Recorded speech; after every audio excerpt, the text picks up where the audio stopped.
သမီးတို့အားလုံးမင်္ဂလာပါနော်မင်းမဘာမစ် focus ကနေပြီးတော့သမီးတို့အားလုံးကိုကြိုဆိုလိုက်ပါတယ်သမီးတို့ကလက်ချောင်းလေးတွေညမလာဖို့စာ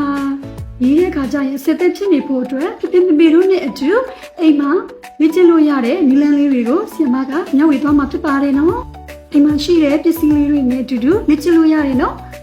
စကူလေးတွေကိုစုပ်ပြဲတာမျိုးဖတ်တုံးလေးတွေကိုရေမှာစေပြီးတော့ပြင်ပြီးတော့ရေတွေကိုညှစ်ပစ်တာမျိုးတွေနောက်ပြီးတော့ short တုံးလေးတွေကိုသုံးပြီးတော့ပုံပေါ်လာတွေကိုပြုလုပ်လို့ရတယ်။ရာလေးတွေကိုအပေါက်ဖောက်ပြီးတော့ကျိုးလေးတွေနဲ့ထိုးလေးကျက်တာမျိုးတွေပြုလုပ်လို့ရတယ်လို့နောက်ထပ်သမီးတို့ရဲ့အိမ်မှာရှိတဲ့စာခွင့်လေးတွေထဲမှာအခရာပုံစံလေးတွေကိုတရုပ်ဖော်နည်းတွေပြုလုပ်ခြင်းအဖြစ်လဲသမီးတို့ရဲ့လက်ချောင်းလေးတွေကတာမာလာပြီးတော့စာရေးပြဖို့အတွက်စက်သက်ဖြစ်နေမှာဖြစ်ပါတယ်နောက်ပြီးတော့ဘောလုံးကစားတာတွေ